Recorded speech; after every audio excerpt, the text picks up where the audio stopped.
The pen touched the paper without hesitation. After years of warnings, private appeals, public embarrassment, and increasingly bitter disputes, Prince William had reached the decision the palace once considered unthinkable. Before him lay an emergency royal order carrying Meghan's name, and beneath it, the authority to remove every remaining patronage connecting her to the crown. When William signed, the room fell silent. This was not another warning. It was the final severing. Before we go deeper into what this really means for the royal family, make sure to subscribe so you don't miss a single update. William entered the council room at Windsor Castle after the corridors fell quiet. A constitutional advisor waited beside the keeper of the Privy Seal, the official responsible for safeguarding the monarch's seal, while a red folder rested between them. The future king understood why the meeting mattered. This was no longer a family argument. It had become a test of whether royal authority still carried consequences. The prince opened the file and read the order again. An emergency household power was a special authority used when urgent action was needed to protect the crown's interests, and Charles had authorized his son to use it. The document stripped Meghan of every remaining royal patronage, honorary association, ceremonial affiliation, and representational privilege. Palace offices would contact organizations before dawn, leaving no time for delay or resistance. William signed, but victory never came. He pressed the pen flat against the table and admitted, in a recorded account prepared by the constitutional advisor, that he had never imagined approving an order against his brother's wife. Harry's absence filled the room anyway. The prince remembered standing beside him at ceremonies when loyalty had seemed unbreakable, and that memory made the silence heavier. The warning was clear. 72 hours earlier, Meghan received a confidential palace letter demanding that she stop using royal associations in a planned commercial campaign. The deadline passed without compliance. Charles had reviewed the file, but refused to place his own signature beneath it, leaving William to carry the burden the king could not bear. The advisor closed the folder and turned its brass clasp. No one congratulated him. William rose, looked toward the rain-darkened window, and said, "Send it before morning." Then he walked out, and the closing door unsettled everyone left behind. Thousands of miles away, Meghan's phone lit beside an unfinished speech. She opened the notice, read the first paragraph twice, and called Harry into the room. But as she stared at William's signature, the punishment became something far more dangerous. A reckoning involving two brothers, one wounded marriage, and a family that had stopped pretending reconciliation was still within reach. For the public, the order would soon become a battle over titles, duty, and royal authority. For William, Harry, and Meghan, it was far more intimate. Every line carried years of resentment, every clause reopened an old wound, and every removed patronage represented a door that had once been held open. Now 3 people who had once appeared together beneath the same palace balcony were confronting the cost of everything left unsaid between them. William saw the decision as protection, not punishment. The future king believed the monarchy's stability would one day rest on Catherine and their children, and every unresolved clash surrounding Meghan made that future harder to defend. Royal patronages were official links between a member of the royal family and a public organization, giving that person the crown's visible support. To him, allowing those links to remain uncertain weakened trust and pulled attention away from duty. Meghan saw something entirely different. She viewed those patronages as proof that her years inside royal life had mattered. They represented causes she had supported, speeches she had delivered, and the public role she had struggled to build. Their removal did not feel like an administrative ending. It felt like an official attempt to erase her contribution. Harry stood behind her chair as she read the order. His disbelief hardened into fury when he reached William's signature, but humiliation burned beneath the anger. His elder brother had used royal authority against his wife without calling him first, and the silence between them now felt more brutal than any public statement. Meghan placed the phone down and folded her arms tightly. She did not shout. She simply asked whether Charles knew. Harry hesitated, and that pause wounded her more deeply than the document itself. The possibility that the king had approved the action made her composure crack for one brief second. Catherine's name soon entered the room. William had spoken privately with her before signing, and no documented account revealed what she had said. Meghan became convinced that the princess had helped turn frustration into action, while Harry insisted he had no proof. Then another attachment appeared. Harry opened it and froze. His legal representatives had received a separate warning 2 weeks earlier, clearly stating that the patronages could be removed if the disputed campaign continued. He had dismissed it as pressure and never shown Meghan the full wording. Meghan turned toward him and asked why he had kept it hidden. Harry walked to the window, avoided her eyes, and admitted he believed the palace would retreat as it had before. "You gambled with my name," she said. Harry had no answer, and as blame shifted from William to the marriage itself, one question became impossible to ignore. What specific act had finally convinced the future king that warnings were no longer enough? The answer lay not in years of general hostility, but in one carefully planned ceremony, one defiant public statement, and a private confrontation that transformed William's frustration into a promise he would not withdraw. Every royal rupture has a moment that later becomes impossible to forget. In this story, it was not a television interview, a memoir, or an angry palace statement. It happened during a charity ceremony in Los Angeles, beneath polished lights and carefully chosen words. Meghan stepped forward to announce a new global initiative. Then the royal crest appeared behind her, and inside Windsor Castle, William realized that the boundary he had drawn had just been crossed in public. The dispute had been building for months. Several organizations once linked to Meghan still described her through her former royal role, creating confusion over whether the crown continued to support her work. A royal patronage was an official relationship in which a member of the family publicly supported an organization with the monarchy's approval. William feared that blurred wording made private projects appear institutionally endorsed, while Meghan believed her years of service could not simply be removed from her identity. William had tried compromise first. He instructed palace advisors to negotiate language, allowing her to mention previous royal work, without presenting herself as an active representative of the crown. The prince believed the distinction protected both sides. Meghan saw it as another attempt to control how she described her own past. Then came the Global Women's Leadership Gala. Meghan launched a new commercial media and charitable partnership as a redesigned royal-style crest appeared beside the project's name. She paused during the speech and declared that her service was never granted by an institution and cannot be withdrawn by one. The sentence drew applause in the room, but it landed like a challenge inside Windsor. William watched the recording the following morning. When the line played again, he leaned back, removed his glasses, and asked the aide beside him whether Meghan had received the final warning. The aide confirmed through a documented delivery record that she had signed for it personally. The future king said nothing for several seconds. Then he asked to be left alone. Harry answered William's call without staff present. He argued that the crest was symbolic, and insisted Meghan had the right to define her own service. The prince replied that charity was not the issue. The problem was using royal identity to strengthen a campaign, while publicly suggesting that royal authority meant nothing. Harry's anger rose. He accused his brother of hiding personal resentment behind protocol, and punishing Meghan for succeeding beyond palace control. William finally lost patience. He told him the monarchy could not be invoked when useful, and condemned when inconvenient. "Use it once more," William said, "and I will remove every remaining connection myself." Harry dismissed the warning as emotion. William did not. He ended the call and immediately ordered constitutional advisors to prepare the emergency mechanism, a formal process allowing urgent action to protect the crown's authority.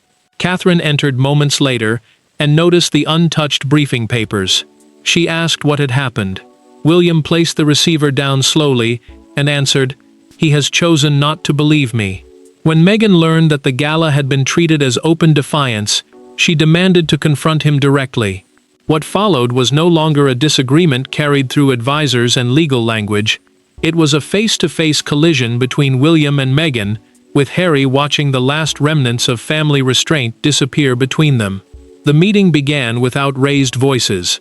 That made it more dangerous. William stood beside the fireplace, Meghan sat opposite him, and Harry remained between them, as though his presence alone could prevent the confrontation from becoming permanent. No aides entered, no notes were officially taken. Yet within minutes, years of restrained accusations broke through the careful language of protocol, and William delivered the 4 words Meghan had never expected to hear from him directly. Enough is enough now. Meghan had requested the meeting after receiving the final palace warning. William agreed only when Harry promised that every word would remain private. The secluded residence had been chosen to keep the dispute away from staff, cameras, and formal records, because all 3 understood what was at stake. If the conversation failed, the argument would no longer be about feelings. It would become a question of royal authority. Meghan spoke first. She argued that charitable service belonged to the people being helped, not to palace officials deciding who could claim it. William answered that a royal patronage was an official bond carrying the crown's support, not a personal possession that survived after someone left active duty. To him, using that connection without accountability misled the public. To her, removing it erased years of work. Meghan's control began to crack. She accused William of never trusting her intentions and of treating every independent choice as betrayal. Her hands tightened around the chair as she listed the pressure, isolation, and sacrifice she believed the institution had ignored. The prince listened, but his expression hardened when she suggested that the palace only respected service it could control. William finally pushed back. He said the issue was no longer whether Meghan had felt welcomed. It was the repeated use of royal identity while rejecting royal responsibility. When Harry interrupted, his brother turned sharply and told him that silence had allowed every warning to be dismissed. Meghan then asked whether Catherine had demanded the patronages be removed. William's restraint broke at once. He refused to discuss his wife and warned her not to turn another dispute into a personal attack. Harry tried to calm the room, but neither side was listening now. William offered one final path. Meghan could publicly confirm that the gala crest had not been authorized, withdraw the campaign, and accept a permanent ban on active royal branding. She rejected the condition, saying she would not release a statement that made her appear dishonest. Harry pushed his chair back so suddenly that the sound cut through the room. Meghan rose and faced William directly. "Then sign it," she said. "I will," he answered. Meghan left with Harry moments later, but William remained behind. He reached for the telephone and called Charles.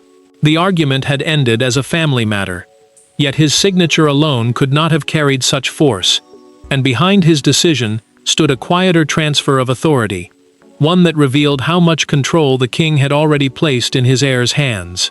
The most important conversation did not involve Meghan at all.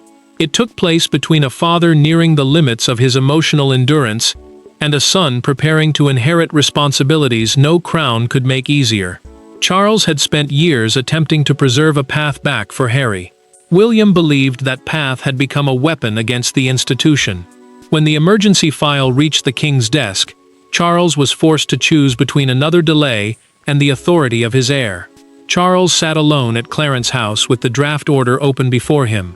The king remained the formal source of royal appointments and patronages, but urgent household powers could be delegated to the Prince of Wales when the monarchy faced serious reputational or constitutional risk.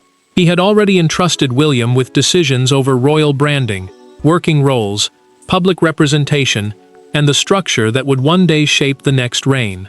The king read the clause removing Meghan's ceremonial affiliations, then paused over Harry's name in an attached memorandum.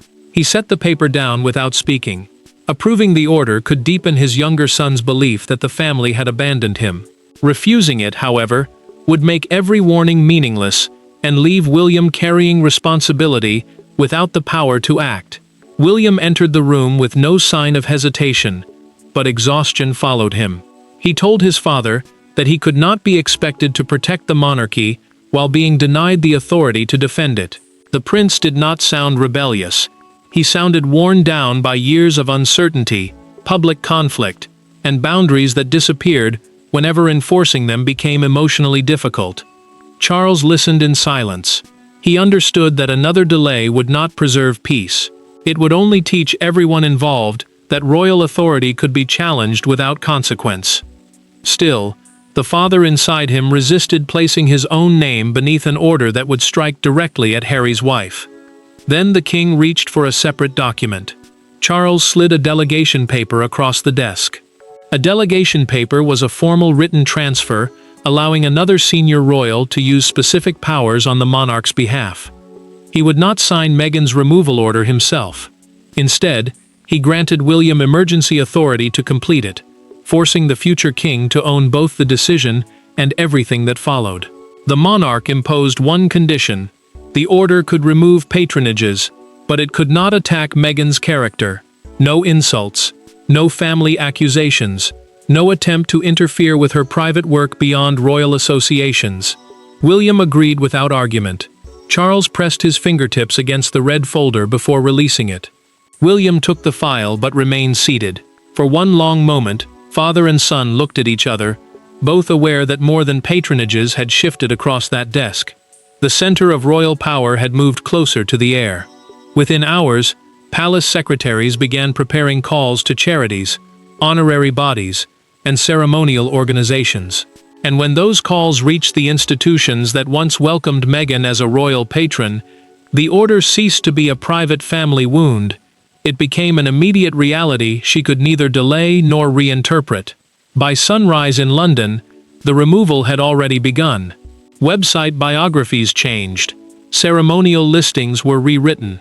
Invitations carrying Meghan's former association were withdrawn before offices opened. There was no dramatic palace trumpet, only a sequence of efficient calls that erased years of royal connection in a matter of hours.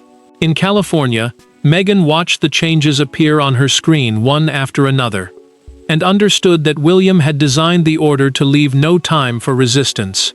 Palace officials contacted every charity, foundation, ceremonial body, and cultural organization still carrying her royal patronage or honorary affiliation. A royal patronage was an official bond showing that a cause had the crown's recognized support through a named royal figure. Each organization received the same instruction: remove Meghan's formal connection immediately and replace any wording that suggested continuing palace approval. The palace controlled every minute. William's team sent approved language before journalists learned of the decision, preventing confusion and making the action appear deliberate rather than emotional. By the time newsrooms began calling, most organizations had already changed their records. The future king had not merely signed an order, he had built a timetable around it. Meghan refreshed the website of a cause she had once championed and saw her biography disappear. Her expression hardened. Then an archived photograph vanished moments later, and she closed the laptop as though the screen had become unbearable. Harry stood nearby, watching her silence become heavier with every update. Harry called Charles, hoping the king might slow the process. Instead, a message directed every question through the palace private secretary, the senior official who manages the monarch's most sensitive communications. He called again. The same answer returned. William's decision had closed the informal family channels he had expected to use, and guilt tightened around him because he had ignored the earlier warning. One charity chair resisted. She argued during a recorded telephone conference that Meghan's work had brought global attention and new donors to the organization. Palace counsel answered that keeping the patronage could falsely imply royal endorsement. The chair hesitated, then agreed. The first possible rebellion ended before it reached the public. Then the campaign began collapsing. Sponsors demanded revised contracts after learning that Meghan's new commercial charitable partnership could no longer rely on her royal associations. During a call with advisors, she heard that the launch had been suspended. Meghan removed her earpiece, placed it carefully on the desk, then swept the printed schedule onto the floor. Harry moved toward her. "Do not touch them," she said. At Windsor, William received confirmation that every organization had complied. He closed the report without satisfaction and asked whether Harry had contacted Charles. His brother's reaction still mattered, even now. Charles soon sent the prince a handwritten request to meet alone. The order had succeeded exactly as designed, but its efficiency left the king facing a painful fear. William had protected the crown so decisively that he might have destroyed the last remaining bridge to Harry. There were no red folders when Charles met William again. No secretaries waited outside with legal language, and no advisors stood ready to defend either man's position. For the first time since the crisis began, father and son sat alone, not as king and heir, but as two people tied to the same absent family member. The order had worked. Meghan's patronages were gone. Yet Charles now needed William to answer a harder question. What had their victory cost them? Charles chose a modest sitting room instead of an official office. The king left the emergency order elsewhere because he did not want procedure standing between them. Every organization had complied. Meghan's disputed campaign had been paused, and the royal branding connected to her had disappeared. William's authority was secure. The family, however, had never looked more divided. The monarch spoke first. He admitted that delegating the decision had spared him from placing his own signature against Meghan, but it had forced William to carry the full emotional weight. Charles feared he had allowed one son to discipline the other because he lacked the courage to confront Harry himself. The confession came through a private recorded account prepared only for the royal archive, making the regret impossible to dismiss as rumor. William listened without interruption. Then the prince described years of absorbing public attacks, protecting Catherine, calming staff, preserving the institution, and remaining available whenever Harry chose to return. His voice lowered as he admitted that he no longer knew how to be both a future king and an endlessly forgiving brother. The burden was not simply power, it was being expected to forgive without ever being allowed to forget. Charles reached across the small table and placed his hand over William's clenched fist. The future king did not pull away. For several seconds, neither man spoke. Authority disappeared from the room, leaving only grief between a father and son, who both loved the same absent person and no longer knew how to reach him. The king finally asked whether the order could be reversed. William answered that new patronages could technically be issued later, meaning the monarch could create fresh appointments if circumstances changed. But reversing this decision under emotional pressure would destroy the credibility of every future royal boundary. William still left one door open. Meghan's patronages would not return, but Harry could contact him privately without lawyers, advisors, or public statements. It was not reconciliation. It was a narrow path back to brotherhood. Harry received the note alone. He read the short message twice, sat down slowly, and felt anger collide with relief. Accepting would mean speaking without an audience. Before he could decide, the emergency order became global news. What the family understood as a painful boundary would soon be called punishment, protection, revenge, or necessity. And one unforgettable public image would define it, before the palace could explain anything. The story broke before London's morning traffic reached its peak. Within minutes, television banners turned crimson, phones began vibrating across government offices, and royal commentators abandoned every other subject. Yet the public reaction crystallized around one image: William's name printed beneath the words, "Emergency Royal Order." To some, it represented necessary discipline. To others, it looked like a future king closing ranks against a woman who had already left. Britain awoke divided before breakfast. Broadcasters called the decision the strongest display yet of William's growing authority. Constitutional correspondents stressed that the order removed formal patronage links, not Meghan's personal title, private work, or freedom. A royal patronage was the crown's official support for a charity or organization through a named royal figure. That difference mattered, because the palace wanted the action understood as institutional control, not personal revenge. Buckingham Palace released a restrained statement confirming that every patronage required active crown approval, and that an internal review had led to the removals. Charles's condition held firm. No attack on Meghan's character appeared, and no private accusation entered the wording. The king had allowed the boundary, but he refused to turn it into public humiliation. Meghan watched a British presenter read each lost affiliation aloud. She remained still, until footage appeared from her first royal charity engagement. Then she turned off the television and left the room without addressing her advisors. The silence revealed what anger could not. The public was now watching years of her former life being reduced to a list of withdrawn names. William faced the reaction in person. He arrived at an unrelated engagement and heard protesters shouting Meghan's name while supporters applauded his decision. The prince kept walking, but an aide noticed his hand tightening around the program before he stepped forward to greet the crowd. Authority had made him stronger in public and more isolated inside. Outside Windsor Castle, one image captured the entire storm. A man raised the morning edition of the Crown Chronicle, showing William beneath the enormous headline, "Enough is enough.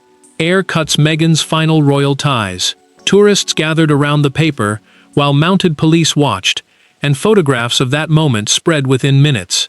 A veteran correspondent later called it, "the day William stopped behaving like a mediator and began acting like a monarch." The line came during a live evening broadcast, and was replayed across international networks. Harry still said nothing. Commentators predicted lawsuits, interviews, or another family rupture. Instead, he sent his brother one private message: "I will speak, but not through them." When the noise finally faded, only the consequences remained. And those consequences would reveal whether William's order was cruelty, duty, or the painful boundary the monarchy should have drawn years earlier. In the end, there was no reversal, no secret compromise, and no ceremonial path restoring what had been removed.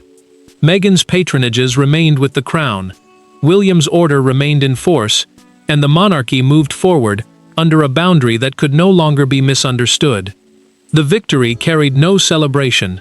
It left one woman officially separated from her royal service, one brother confronting the limits of loyalty, and one future king changed by the authority he had chosen to use. Meghan met her advisors and gave one clear instruction: rebuild everything without royal imagery, ceremonial references, or institutional associations. A royal patronage was an official link, showing that a charity or organization carried the crown's recognized support through a named royal figure. Every such connection covered by the emergency order remained withdrawn, while the affected organizations either accepted new patrons or continued independently. The finality hurt. Meghan refused to appear defeated, but later, she held an old patronage badge in her hand, placed it inside a drawer, and closed it slowly. She had not lost her voice, her marriage, her private identity, or her freedom to pursue charitable work. She had lost the right to present that work as carrying the authority of the monarchy. The difference was painful, but it was complete. Harry chose silence in public and honesty in private. He called William without lawyers, advisors, or representatives listening. The conversation remained strained, yet he did not threaten retaliation. Through that private call, Harry acknowledged that the gala had crossed a boundary, while the prince admitted that the removal order had been the hardest document he had ever signed. The brothers paused before ending the conversation. "I am still your brother," Harry said. "That was never removed," William answered. The words did not repair the family, but they separated blood from privilege. Harry's institutional challenge was over, even if the personal wounds remained. Charles received a written summary confirming that the dispute had stabilized. The king folded the page, placed it inside his desk, and told his private secretary that no further action was required. His response was quiet, but its meaning was unmistakable. William's authority had prevailed. The future king had crossed an invisible threshold. He was no longer merely waiting to inherit the crown. He had become its active guardian, willing to enforce boundaries even when the cost was personal suffering. The monarchy survived by choosing clarity over endless uncertainty. The family paid with trust, intimacy, and memories that could never be restored. Meghan's royal chapter ended. Harry stepped away from another public war, and William accepted responsibility for everything that followed. The emergency order did not repair the royal family, but it ended the struggle over Meghan's place within the monarchy once and for all. She would build her future outside the crown, while William would carry the burden of protecting it from within. Thanks for watching. Please don't forget to like and subscribe, and we will see you in next one.